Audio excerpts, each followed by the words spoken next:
and welcome back to the Peak Endurance Podcast. Episode 145 is an interview with Sun Sachs, founder of the Rewire App. Rewire is a first-to-market neuro-performance mobile platform designed for athletes looking to unlock their ultimate performance. Pardon me. The Rewire Mobile App is used for assessing exercise readiness, monitoring overall cognitive, physical and emotional readiness. It is a scientifically proven neuro-training system designed to build more mental resilience in order to improve both cognitive and physical performance. Inbuilt Mindset Recovery protocols are designed to combat and extend cognitive and physical fatigue. Sun came on to talk about why he created the app and how it can help you as an athlete. I love working on this podcast and I hope you really enjoy it too. If you do, could you do me a huge favour and subscribe, rate and review? It makes a huge difference to me, not only personally, but helps the podcast and audience grow, and thus ensure I can keep getting amazing people on to interview. I would appreciate it if you subscribe to the YouTube channel too. Thank you so much in advance. The link for the podcast is in the podcast show notes. Are you sick and tired of being injured or running in pain? Ensure you are ready for racing in 2022 and go in and see the team at Health and High Performance. Love running again by heading to healthhp.com.au/run, or you can find them on Instagram, Health High Performance, where you can see heaps of helpful videos. Wild Earth Australia are the online store to help you make the most of the outdoors with top quality gear at great prices. Peak Endurance podcast listeners can use the discount code Peak Endurance, all caps, to get 10% off at checkout. Head on over to wildearth.com.au to get everything you need for your next adventure. And it's so good to be able to look forward to adventures again, isn't it? Also, if you want to get more awesome running info, make sure you join the Peak Endurance Running Group on Facebook, or head to my website and sign up for the newsletter. The Facebook group is a great place for all things endurance running. So make sure you check out both of those and enjoy the episode with Sun.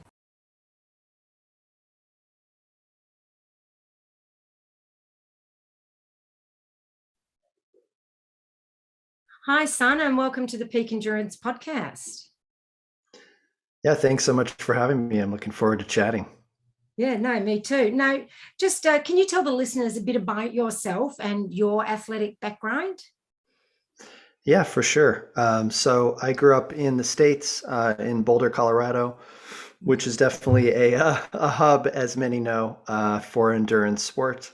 Yeah. And I got involved very early on in bike racing and worked my way up to an elite level in several off-road disciplines. Yeah. And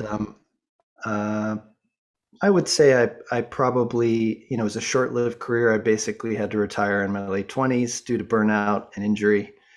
And I spent the next probably 20 or so years trying to unpack that, trying to understand how I could have done better or what opportunities there were to continue to be better.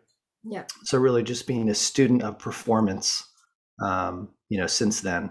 And so, and I've done, as an amateur, I've done a bunch of different triathlon events, alpine mountaineering, long distance swimming. So I continue to do kind of endurance-based sports. No ultra marathons yet, but maybe one day. You never know. Yep. And so it was really that sort of love of sport and performance and the science behind sort of unlocking your potential that really combined with my 25 years in software development and product management. And so long story short, sort of those passions came together, and really sort of the goal was to bring some of this newer science to athletes around the world, help them be the best they can be. Yeah, and I mean, like what you were talking about with your cycling, I assume mountain biking?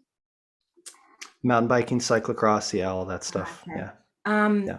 That you burnt yourself out, and that is a common theme with endurance athletes, because sometimes, because we teach ourselves not to listen to our body, I guess, to push through the pain, we also don't listen when it's telling us to slow down, especially if we're having fun. Yeah.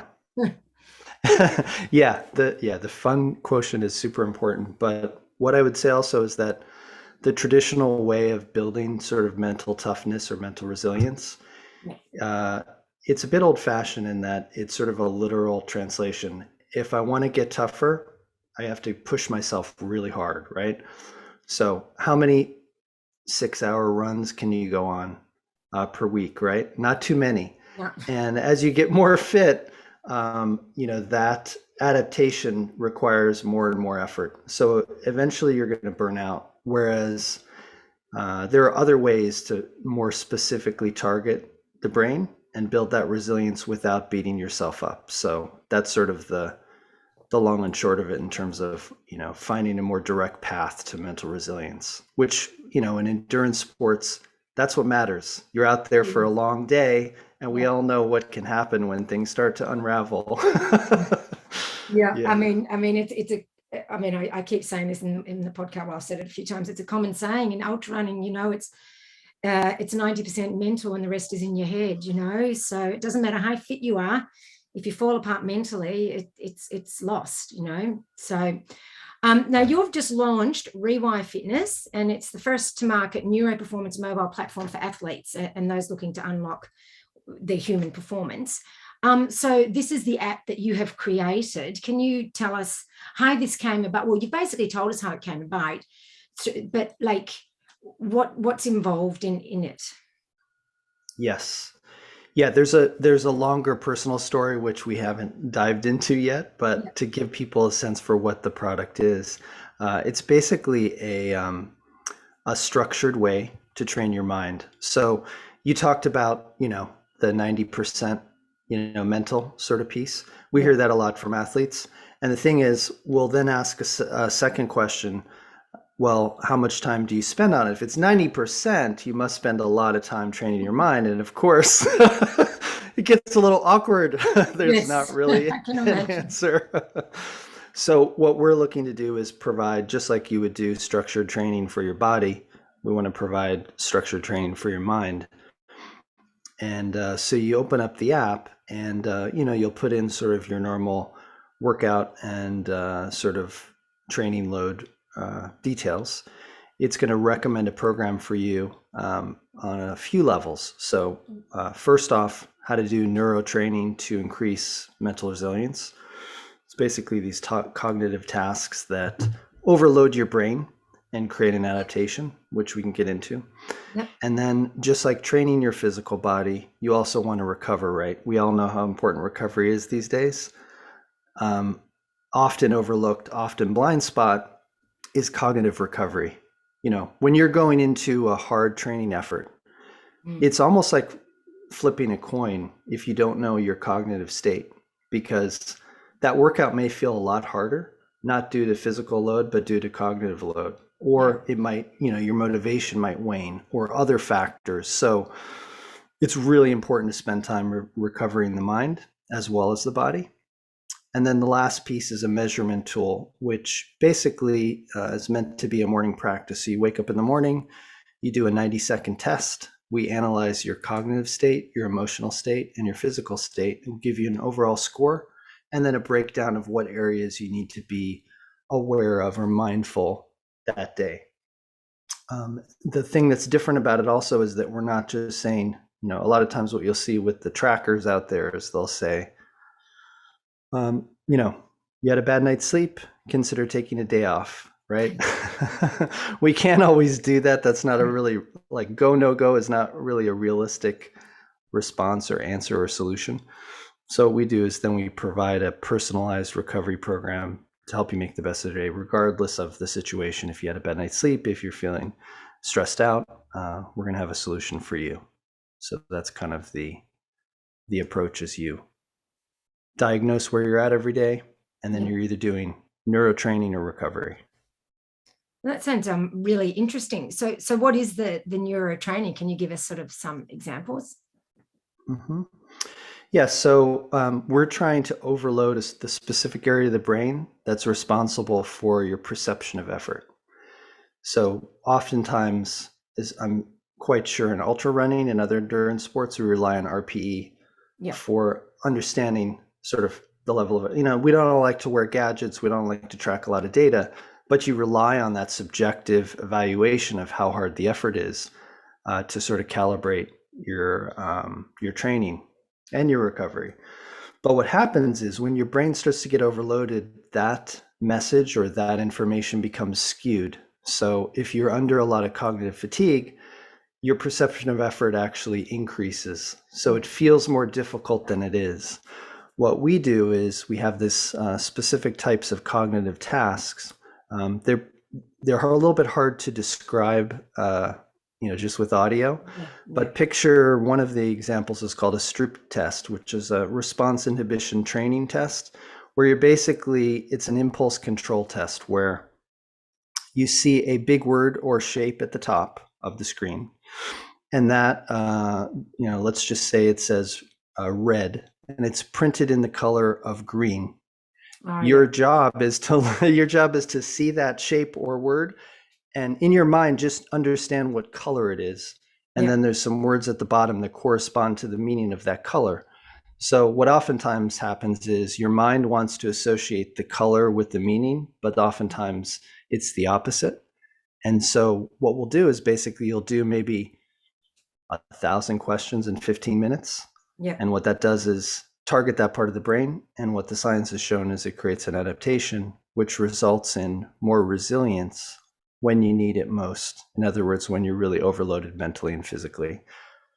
So it's almost like your brain sort of is like, oh yes, I'm used to this. And it's like any sort of training adaptation. The more you do it, the stronger you get at it. Yeah, exactly. And what the science also shows is when they test the subjects after they've shown an adaptation, it's typically between 6 weeks to 3 months, they'll feel the extra resilience in the second training session of the day. I find this, so, it's sort of like when you're really at your max is when you feel that benefit. Yeah. And that's really helpful because how often do you get to train that or practice that, right? That's right. Not until the last hour of the run or whatever your workout is, right? We all try to keep in mind, okay, this sucks right now, but I'm creating some kind of benefit. This, the hardest part is usually the beneficial part, but if you can accelerate and get to that hard part much faster, you could do this on a recovery day as well. So it I was going to say that's something you can do without increasing the training load as well. Yes. So the super exciting part is we've been working on a hardware piece, which will basically let you do audio-based brain training, the same type of impulse control tests, but while you're out for a run. So you could literally do it while you're running. This will roll out the middle of next year, but we've been playing. We prototyped it. It was the first thing I made 3 years ago. So it's been refined and iterated on quite a bit. We had a little bit of a slowdown with manufacturing, as you might imagine, but that's the really fun part is you can sort of, as time crunched athletes, we all have day jobs and responsibilities, and trying to say, hey, fit in this extra 3 hours of brain training. It's not actually that much, but it's almost untenable. But to be able to do that while you're already doing a walk or recovery run, super efficient. Yeah. Well, that's exciting. So that's something to look forward to. Now, you've talked. I looked on the information you gave us, and you say that cognitive fatigue is a blind spot for most athletes. Why is that? Yeah. The first reason is because it's not something that people are taught to pay attention to. And then second, there's not a common knowledge way to measure it. Yeah.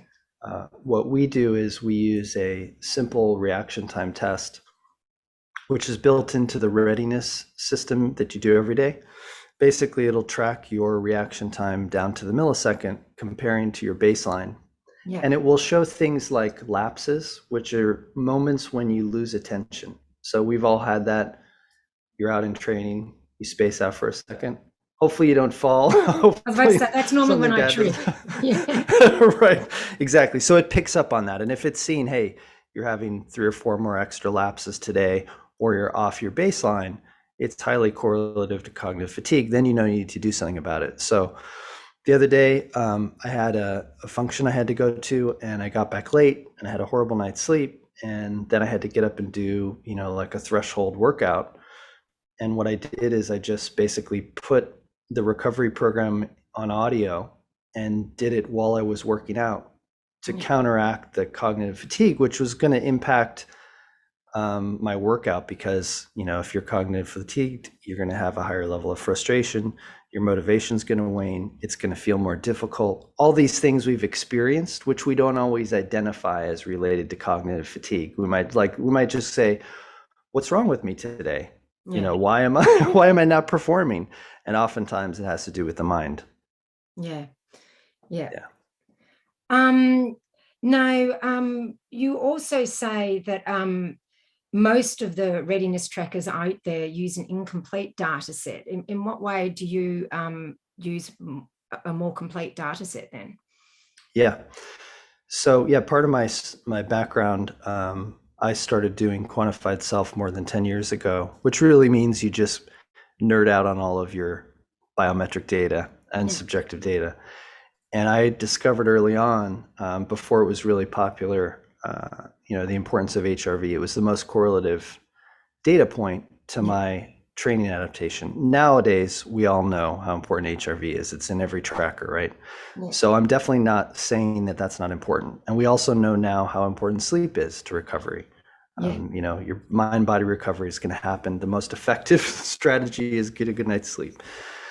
But are we the sum of our heart rate and sleep data? Is that all we are as human beings? Not really. What about the Yeah, not really. So when they're assessing, meaning another tracker, when they're assessing your readiness to perform, they're leaving out a big gaping hole, which is where you are cognitively and where you are emotionally. And so what we do is we measure all three of those pillars and give someone a complete picture, and also identify what areas are off with a solution to improve. So you might see, if you're just measuring your HRV, and I'm like maniacal, I measure my HRV with 3 different tools every single day. Oh, wow. So I have some way to be able to, no instrument is perfect, but if you see 2 saying the same thing out of the 3, right? But if all I was looking at was that, the other day when I had the bad night's sleep, and I had a really low cognitive score, I would have never picked that up. I would never know. And now I'm going into a hard workout, and I don't know why I didn't perform, right? Or I didn't have a tool to make sure that I could perform. So it's really important, and it's definitely not something that I just saw a quote from one of the big trackers out there, and the CEO was talking about how emotionality didn't matter and instincts don't matter. It's all about the data. Well, you know what? That type of qualitative data really does matter. So it really is just sort of a gap in our view. No, that's fair enough. So if someone got the app, is it do they have to put in quite a lot of information and that sort of stuff to set it all up? How does that all work? Yeah, it's a great question. Right now I have the Oura Ring on, my Apple Watch. Earlier today I did an interval session and I had my heart rate strap. We all have, and it posted to Strava 3 times and all this stuff, right? We all have a lot of data. Some of us choose to, not play that game, but you still have a lot of data getting passively collected from your phone, all your steps, all this stuff. What we do is you can just connect those devices if you do have those devices, and it'll increase the information we have about your daily activity and recovery. So that all happens automatically. Now, if you don't want to use any devices, we natively capture everything. So it can be just as effective for those that choose not to quantify themselves. They can just use the readiness system that we have, which will basically do the reaction time test. It will ask you just a few questions that take a couple seconds to get your emotional state, your training load, your mental load, and then we'll still give you a very accurate score in terms of where you're at. So for those people that are data obsessed, we're going to flow all that data in automatically. For those that don't want to dig too deep into the data, we capture everything we need to just from the app. Okay, that's good to know. No, obviously, people using this are wanting to improve their performance, especially come race day. Do you have some examples of how it's helped people, when Mhm. they're under pressure like that? Yeah, absolutely. So one of our first beta users, Laura Klein, she's a ultra runner, an elite ultra runner. She credited it with helping her win, not only win an ultra event, but also beat all the men as well, which we Oh, like to wow, see. cool. Yeah. And she's already one of the more mentally tough athletes we've ever met. And she just says she wants to continue to sharpen that. So even people who already have a lot of resilience could still benefit from the system. Yeah. And the system sort of, because it's a structured way to train, you can see the progress. You can see that extra resilience. We also had a pro soccer player who was, I should say football, in Europe, who was about ready to play the biggest game of the year. And he was super stressed out, and he brought in our recovery system and had a fantastic game. You Yeah. know, he basically was able to turn around his mindset before the game.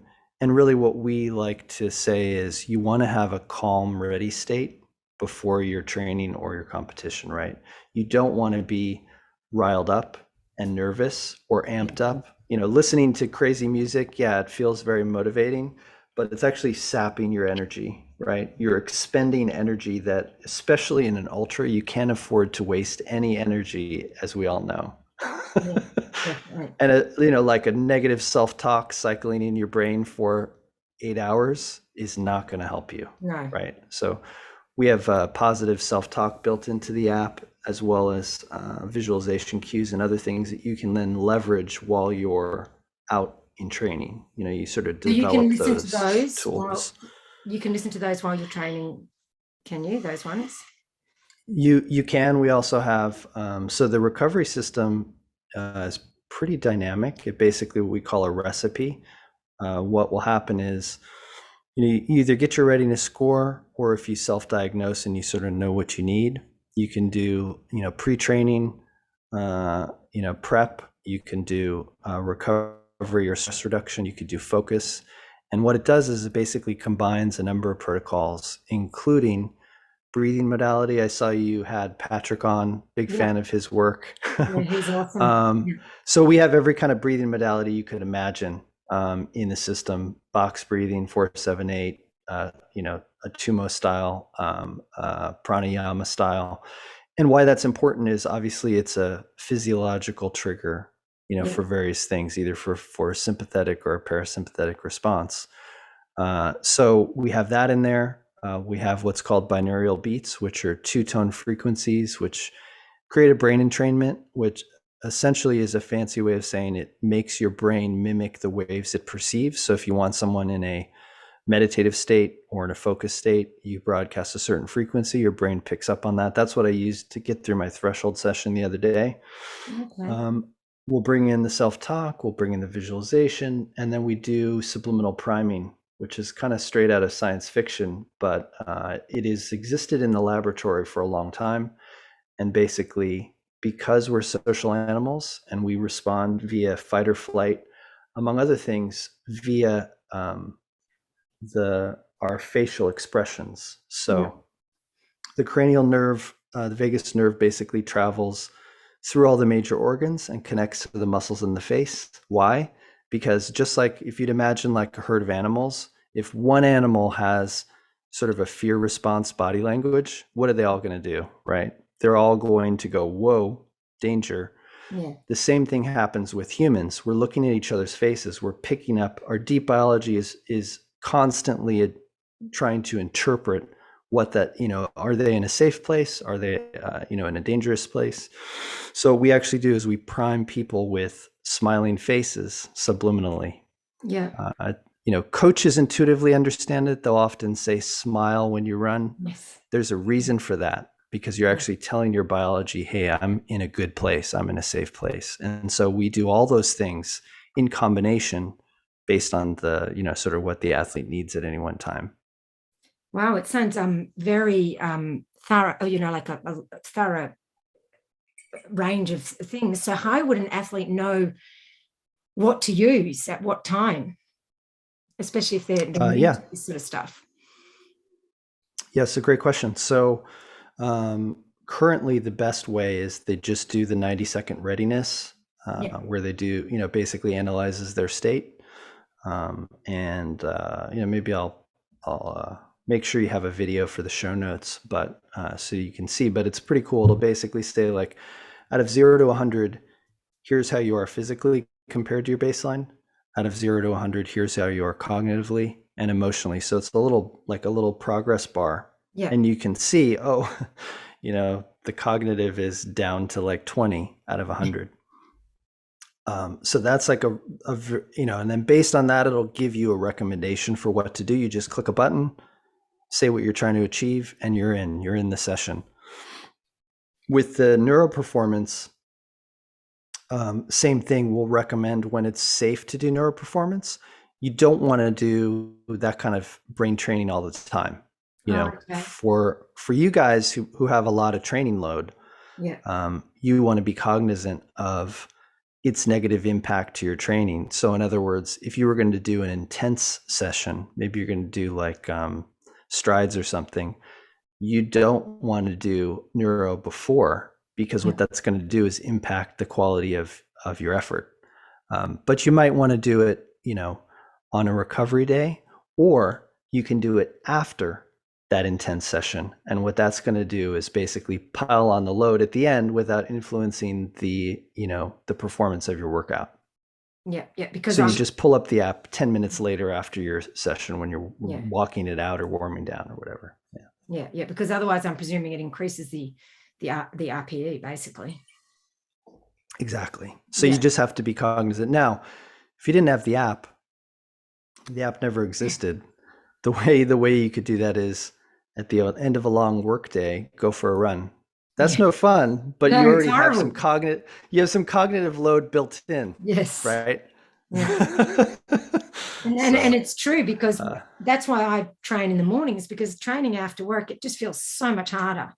And it's just, I find it no fun. So it is that same concept, I guess. Yeah, it's your brain. Your brain fatigue is what's impacting that perception. And so what we want to do is train your perception or your RPE to be as accurate as possible, even with cognitive load. Yeah. And that's what the science shows, is this adaptation. Now, professional athletes have a greater amount of adaptation.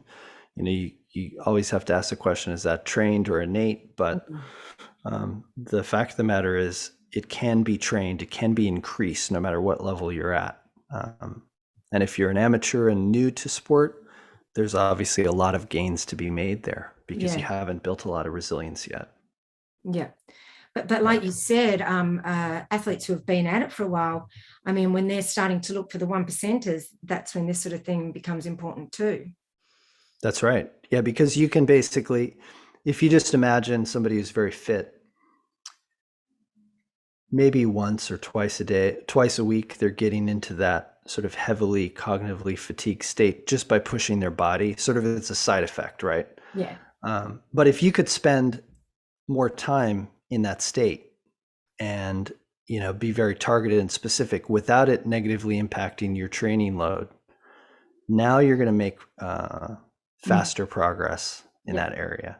And as we know, like, especially with ultra distance events, it's all about the mind. And so the more resilience you have built in, the better. It's only going to help you perform at your best, which you should be able to do if your mind wasn't the limiting factor, right? Yes. Well, I mean, I coach athletes, and I know I talk with them at times, because they get that, the pre-race nerves, and then the negative self-talk and those sorts of things that you were talking about.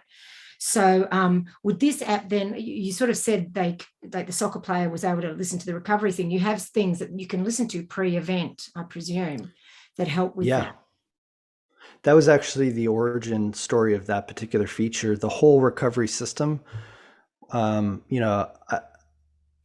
have a background in meditation. I have a background in sort of looking at all of these factors, but it wasn't until I had this conversation with this junior national trap shooter. I don't know if they have the same thing in Australia, but I think basically a yeah, target shooter. yeah, And he was basically saying, I've seen people that are incredibly skilled and they just unravel in competition. It's all about the mind with something yeah, like that, with that type of sport. definitely. Yeah, And I was just thinking, we all have our routines that we do before competition to get, the experienced people to yeah, get into the right mindset. And then what if that routine could be put in a bottle and basically, you go through a series of things that are going to get you into that calm, ready state. And yeah, so we'll have, definitely the breathing. You want to get someone into homeostasis, do something like a box breathing, which is going to help you maintain focus while also get into a calm state, reduce the nerves and anxiety. We'll, of course, have the binaural beats in there. We'll have some visualization cues to go through in your mind, your plan for the day. Yeah. We have a couple of sort of inspirational quotes from well-known athletes.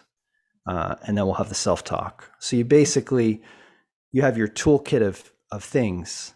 So when you start your race, you're already calm, you're already centered, you've already planned out how you're going to execute, and you have a few things that you can draw from while you're actually in the race, like self-talk. yeah. So Well, that's really helpful to know, and I'm sure there's many athletes out there who would love that. So that being the case, how do people get the app, and what's involved in getting the app? Yep, great question. Thank you for asking. Basically, they can just go to rewirefitness.app Yeah, and sign up for the free trial. There's a 7-day free trial. And I don't know when this will air, but we're still going to be in an introductory price through January, but yeah, it's going up at the end of this week. And then it'll be in the next tier, probably for about 6 weeks. So it's very reasonable. It's not some crazy, it would be less than a cup of coffee every week kind of pricing. yeah, But yeah, they can sign up for the free trial, fully experience everything. And then, if they're interested, they can just either do monthly or annual subscription. And then we'll have the hardware middle of next year. We'll probably start the pre-order sometime in January or February. And that's fantastic for runners, again, because you could just go out for a run while you do your brain training. yeah. That's awesome. Yeah. So what is the hardware involved in that? Yeah, this, I apologize to the listeners, but I'll show you here. So basically, Okay. yeah, I'm describing what they are. They're basically these big giant buttons that have these soft Velcro straps. It's waterproof. The buttons are magnetic. They kind of snap into place. Yeah. And then you just hold this in your hands and you press the big button. With the earbuds in, you can choose any kind of workout. You can do an interval workout. You can do, a recovery workout, and you choose the mental difficulty. And then everything is voice driven and audio driven. So you can find out your intervals. You can find out your score. It'll challenge you as you go. So it's also nice to just sort of pass the time. We all know as endurance athletes, it gets pretty boring out there. So it's good to have some fun toys to play with when you're out there. And the listeners who can't see that, they can go onto the YouTube video of the interview and see it. So that's okay. Nice. Yeah, no, that looks that looks really. That's not what I was expecting. That's really cool. Yes. Yeah. It's really just Bluetooth, wireless, waterproof, big buttons that you can hold in your hands, helpful. and it just kind of allows you to. You can put it on if you do other sports like a bike. You could put it on an indoor trainer. You could do it on a treadmill, or you could even do it like while you're stretching or winding down. That's another way to do it. But I can't say run a stretch, but that's okay. Yes. Yeah, it's not, no, it's one of those tasks, but that maybe would get people to stretch, who knows? Yeah, or yoga. Yeah, Yeah, you don't want to mess with your the snappiness of your tendons, right? Is that's that right. that's what it's That's about? our excuse for not stretching, yes. Yes. That, and it's not running. Yeah. Yeah, cool. Yeah. Oh, well, that looks really exciting and interesting. And I'm a big believer in, mental strength is and resiliency is a huge component of running. And I mean, I used to be a mountain biker too, so I know it from that aspect as well. So I think this is going to be very helpful for many athletes. And I'm going to give it a crack, and see what Yeah, it's all please do. about. Yeah, and then I'll let the listeners know, my own personal experience as well. So yeah, any like last sort of tips or anything like that you could give to the listeners?